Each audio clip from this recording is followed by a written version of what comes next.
y aspectos éticos. Muchas gracias por estar aquí y adelante. Está en audio. El audio está silenciado. Hay que encenderlo. Bom dia a todos, agradeço o convite, vou compartilhar minha tela aqui com vocês. Deixa só eu transformá-la em grande, pronto. Então, sou a Maria Adélia Pieta, da Universidade Federal do Rio Grande do Sul, Brasil, e falo com vocês agora sobre a terapia online, história, pesquisa e aspectos éticos. A minha fala se organiza da seguinte forma. Inicialmente, eu apresento uma breve história da psicoterapia online, após a efetividade dessa forma de tratamento, depois recomendações éticas para os atendimentos online e, por fim, as considerações finais. Então, uma breve história da terapia online. Psicoterapia à distância com o uso de tecnologias já se tem notícia desde a década de 1990, quando se tem registro de análise pelo telefone. É em meados de 1990 que inicia a psicoterapia online. Em 1995, a American Psychological Association resolveu se manifestar a respeito, dizendo que só deveriam realizar psicoterapia online os psicólogos que tivessem competência para tanto, e que deveriam ser seguidos os padrões éticos dos atendimentos presenciais nos atendimentos online, e que deveria ser tomado um cuidado redobrado com o sigilo. Foi criado, então, um comitê de estudos sobre psicoterapia online.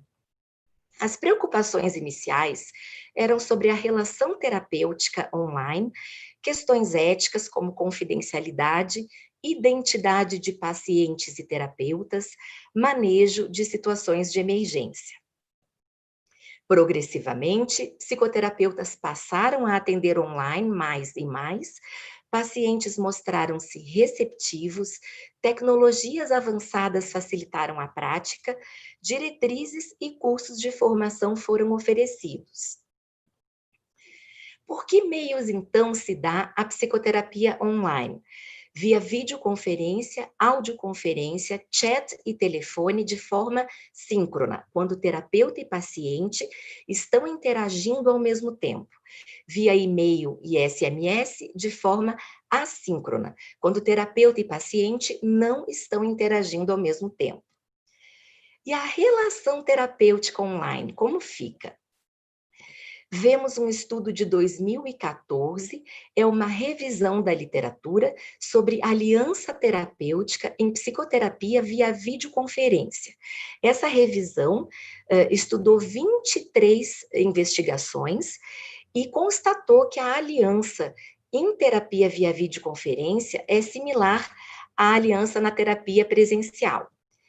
Temos um estudo de 2015, também de revisão da literatura, sobre aliança terapêutica em diversas intervenções via internet. Então, entraram diversas formas de terapia online, síncronas e assíncronas, tanto via videoconferência como via e-mail, e a aliança online mostrou-se similar à aliança presencial. E quanto à efetividade, já temos uma série de estudos. Ainda no ano de 2008, temos uma revisão da literatura e meta-análise sobre diversos estudos de intervenções online. 92 estudos entraram nessa revisão da literatura, com 9.764 pacientes ao todo, diferentes formas de terapia online. E os resultados mostraram que a efetividade dessas diferentes formas de terapia online foi similar à da terapia tradicional. Temos depois, em 2012, uma revisão sistemática, dessa vez somente sobre psicoterapia via videoconferência, de 65 estudos, com pacientes diversos, formatos terapêuticos variados, e os resultados foram similares aos da psicoterapia tradicional.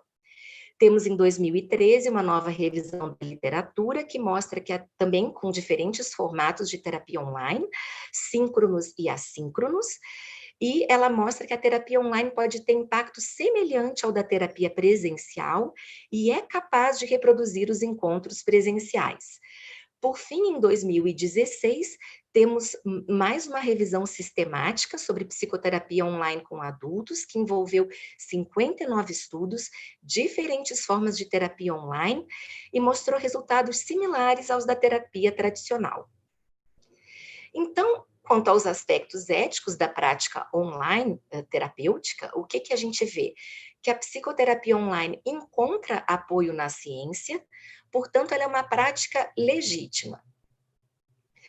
A psicoterapia online deve obedecer os mesmos princípios éticos da psicoterapia presencial. Esse é o entendimento de órgãos que regulamentam os psicólogos, como, por exemplo, a American Psychological Association, o Conselho Federal de Psicologia no Brasil, a Ordem dos Psicólogos Portugueses.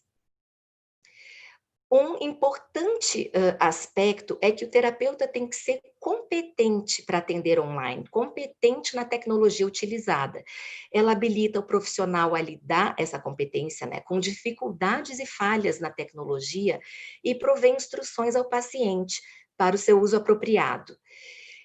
Então, nós vemos, por exemplo, no livro da American Psychological Association, a Telepsychology Casebook, tem um capítulo específico sobre a competência do psicólogo. E nesse capítulo é narrado que os psicólogos, às vezes, não sabem muito bem onde recorrer para adquirir essa competência. Então, hoje em dia, tem diversos cursos online, webinars, palestras, até mesmo grupos de colegas psicólogos online, grupos de discussão, podem ser muito importantes para adquirir competência nos atendimentos online. As recomendações para atender online seguem a prática baseada em evidências. Então, uma revisão da literatura, buscando evidências, a expertise do clínico, né, a avaliação daquele caso e a preferência do paciente. Então, por exemplo, se um indivíduo contata um psicólogo, um indivíduo com ansiedade para realizar psicoterapia, esse profissional, o psicólogo, vai ver na literatura se a ansiedade pode ser tratada online. Sim, ok. Então, tem que ver com esse paciente, ou esse indivíduo, se ele tem os recursos tecnológicos necessários para os atendimentos online, se ele se compromete com essa forma de atendimento, se ele tem um ambiente livre de distrações, privado para os atendimentos, e se ele deseja ser atendido online. A preferência do paciente é muito importante, deve ser levada em consideração.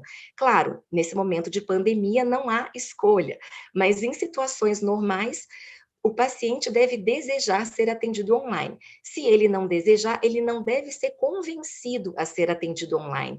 A American Psychological Association ressalta que o terapeuta não pode convencer o paciente a ser atendido online. Muitas vezes é conveniente para o terapeuta atender online.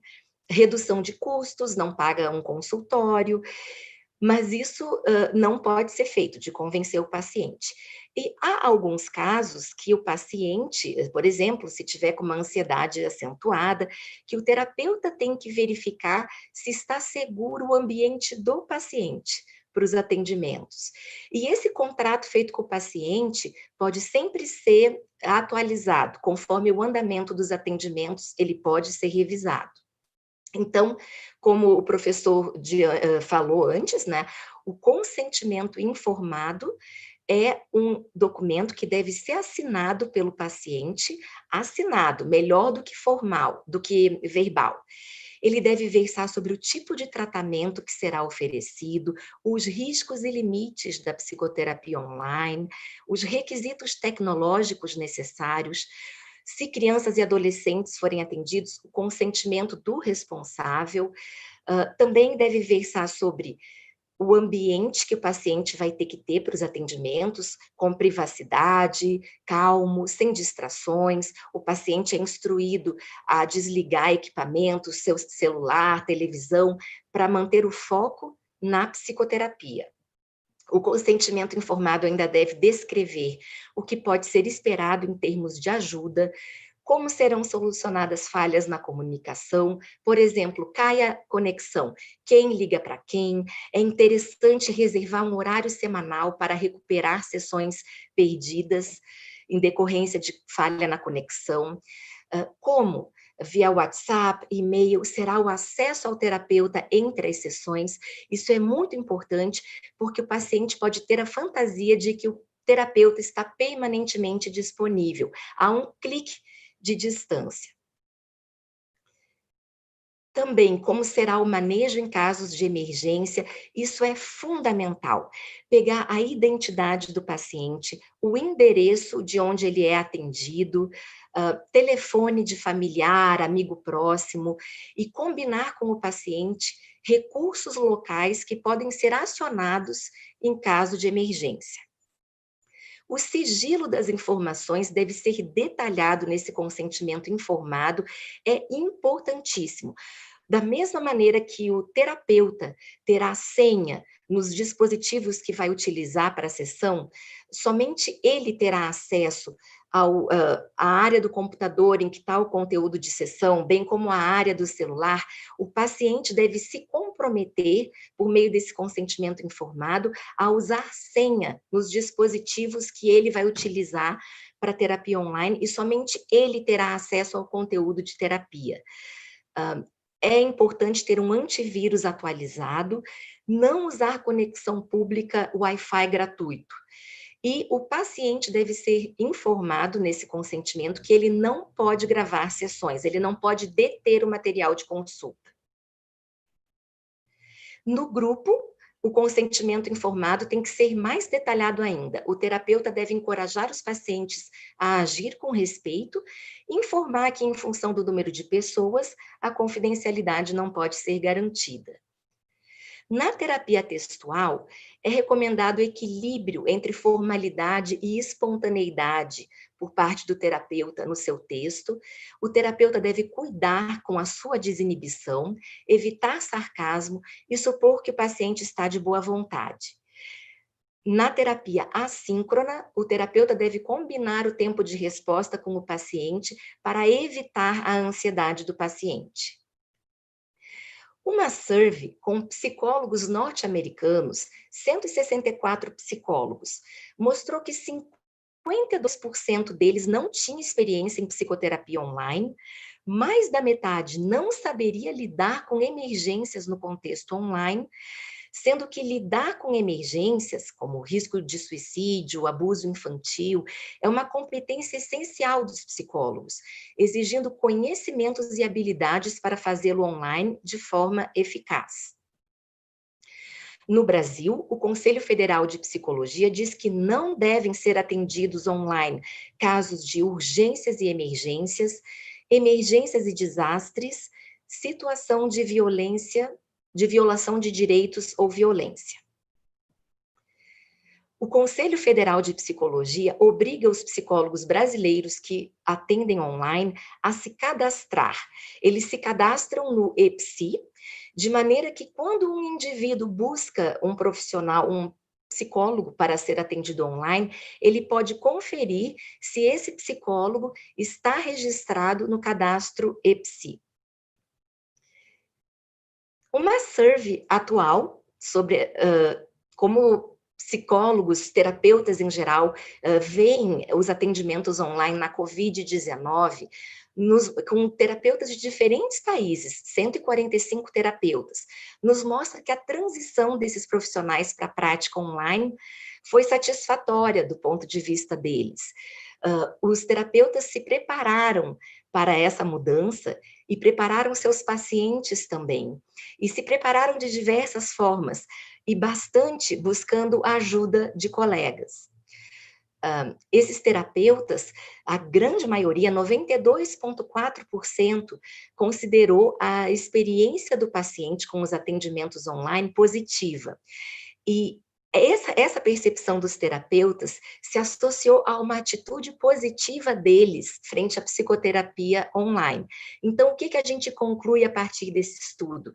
Que apesar dos desafios técnicos e de comunicação identificados por esses terapeutas, né, nessa transição abrupta para os atendimentos online, Eles mostram uma satisfação com os atendimentos online e é possível, então, que a terapia online se torne mais comum nos próximos tempos. Então, faço as considerações finais. Pesquisas mostram que a psicoterapia online é uma prática legítima. Já temos uma compilação de princípios éticos para os atendimentos online, mas ainda insuficientes. A ampliação do atendimento online na pandemia é uma oportunidade para que os terapeutas sistematizem a sua experiência e ajudem a aprimorar as diretrizes éticas dos órgãos reguladores da psicologia. Obrigada. Muchas gracias. Gracias por llevarnos de la mano, ¿no? En este recorrido